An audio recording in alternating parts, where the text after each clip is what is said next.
Hello, everyone, and welcome to MMA 24/7 Quick Hits. I'm your host, Johnny Brown. Today, we have a special guest by request. He will be fighting August 12th, Road FC 41 in a rematch against Hyun Man Young. He is the one, the only Chris Huggy Bear Barnett. How you doing today, Chris?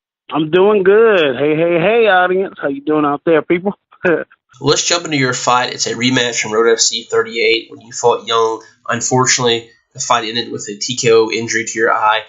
What was the extent of the injury, and how's the eye feeling now? It was 32 stitches. I guess two lacerations. One going down on the inside bridge where the nose is, and then one underneath the eyes where the two main cuts were.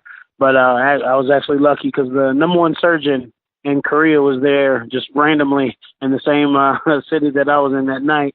So he was there, hooked me up, and made sure I took a picture with him. Cause he was like, I'm gonna remember you because you are such a nice guy standing up, but when you're under, and I was like, oh, okay, my bad, man. But yeah, everything's PG now. Got to my ophthalmologist, and the first thing they were concerned with was tears and retina, stuff like that. Anything going on with the actual eyeball, they checked all that. Everything was good. They told me worst case, when it gets healed up, the light's going to be different, trying to open up your eye because it's been closed for so long. But other than that, we scurried through it, trained even while it was, healing up. It's kind of weird. You start learning your Jedi senses when you're when you only got one eye, But yeah, everything there is good to go, ready to get it at that guy. With the fight ending so early in the first encounter between you guys, do you believe you've learned anything that will help you in the rematch? Oh, yeah. I noticed, actually, it got pointed to me, my warm-up. Like, somebody was like, hey, did you even warm up before you went out there? And I was like, nah, I was really in the back just, like, figuring out, hey, okay, so am I up? No. Okay, then they told me I couldn't use knee braces either, so I was like, okay, so what are we going to do for that? They were out scrambling around looking for tape. So that's why I had the old school, looked like I had the old school white knee pads on from the old NBA days. But we just taped up the knees and whatnot. But Going into the rematch, how do you feel about Young and his skill set overall? Ooh, his skill set. He's he's definitely a striker. He wings them. He wings them. After I watched he backed up Mighty Mo. Mighty Mo's big K1 guy. So to see Mighty Mo, wince, after getting hit by him, so that lets you know. And then even me standing up with him, I, kind of went in there thinking, worst case, I'll take him down, type of mentality. And you can see what happens going in there thinking like that. But no, he's definitely a strong. What do they call him? The most devastating striker in Korea. So yeah, he's definitely a good striker. You fought a couple times in Japan and now in South Korea, and the fans love you over there. You have a great fan base in those countries. What connection is there? Why do you think you connect so much with that fan base? I think it's because I smile, man. Like a lot of those MMA fighters, as soon as they get off the plane, it's like frown from then until the fight. But now, and that's another big thing too. I interact with the fans. I don't just hide in my hotel room when I'm over there. I'm out in the city. Like one time, we actually wore the bear suit, around the entire city of where were we? We were in Tokyo, but there's like another part. I forgot which part of Tokyo we were in, but yeah, I wore the bear suit, just walking around and whatnot. And people, it was crazy because people from the fight that night actually had some of the swag, the stuff we all get from the fight, and it was cool because seeing them out on the street, they still had it in their backpacks and stuff, so I was able to sign it and whatnot. But I think it's just that I'm a people person, dude. I like to see people happy, and I think they get that energy from me. Leading up to this fight, where have you been doing your training camp at?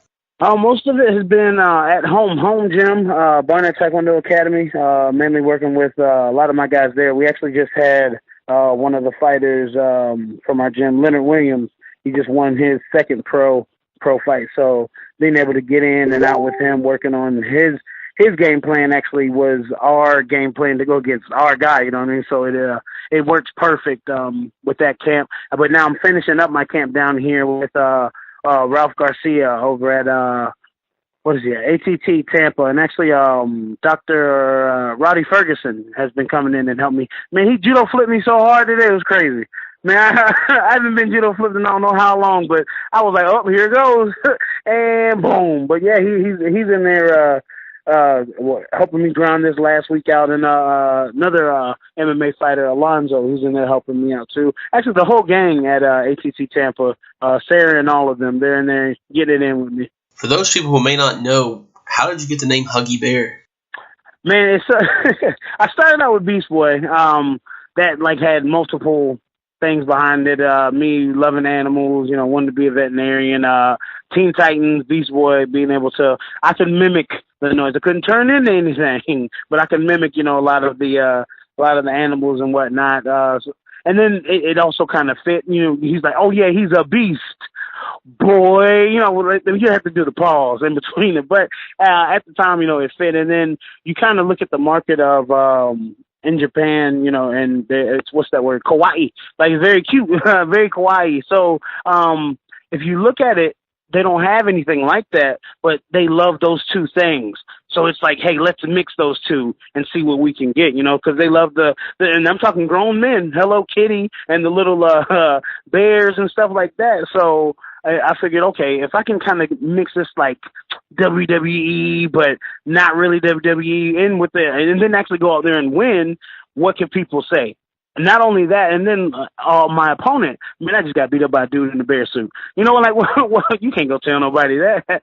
So yeah, that's one way how we got the Huggy Bear name, and then also my personality, just people being like, hey man, you are a really lovable, huggable bear. That's one of the things Alistair, he was like, you know what, Chris, sometimes when you're around, I just want to hug you. And it's like, all right, man, just don't need me while you do it. But yeah, that's definitely where that came from. Personality, and then just it working with that market. Let's step away from the fight for a minute. When you're not in camp, what can we find Huggy Bear doing? Oh, man, I'm a gamer. Shoot. Pokemon Go all day, every day. Still got to get a Moltres out there. Anybody need rating, let me know.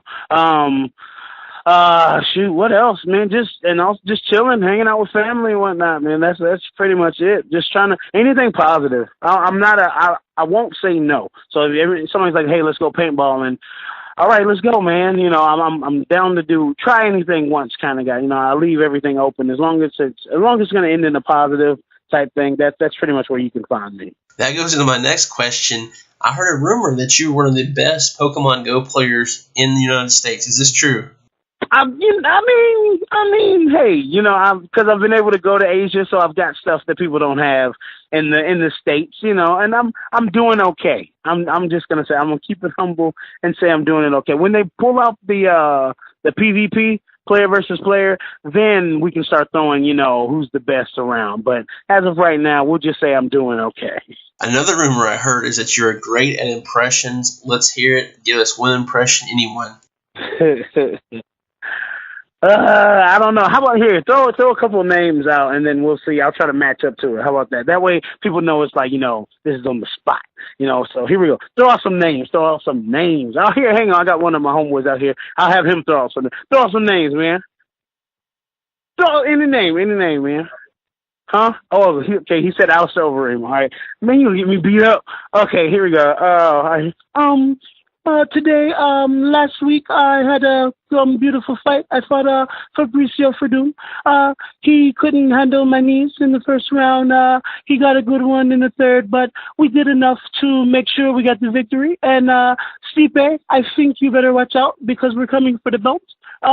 We will see you soon. Oh, I'm going to get beat up. That was awesome, man. That was great.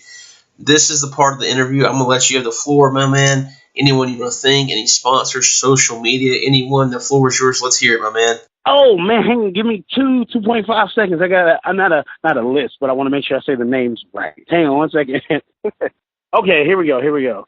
All right, first off, shout out definitely to the sponsors.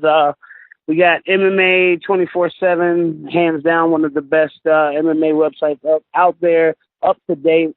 Overseas stuff too. So y'all want to know what the link is for my fight? There's definitely be up there running that. We got Dapper Dragon. It's a leather company. They make nice, good leather, I'll say gear that you can rock. Prototype Combat, hands down, one of the best gear companies out there doing it as far as MMA equipment goes. Definitely hit them up. And Premier Bullies, I got my beautiful bully from them. Beautiful dog, well mannered, trainable. Even if you don't train it, the dog's still just going to be a great dog. And Barnett Taekwondo Academy, that's my home right there. That's I mean, what can you say?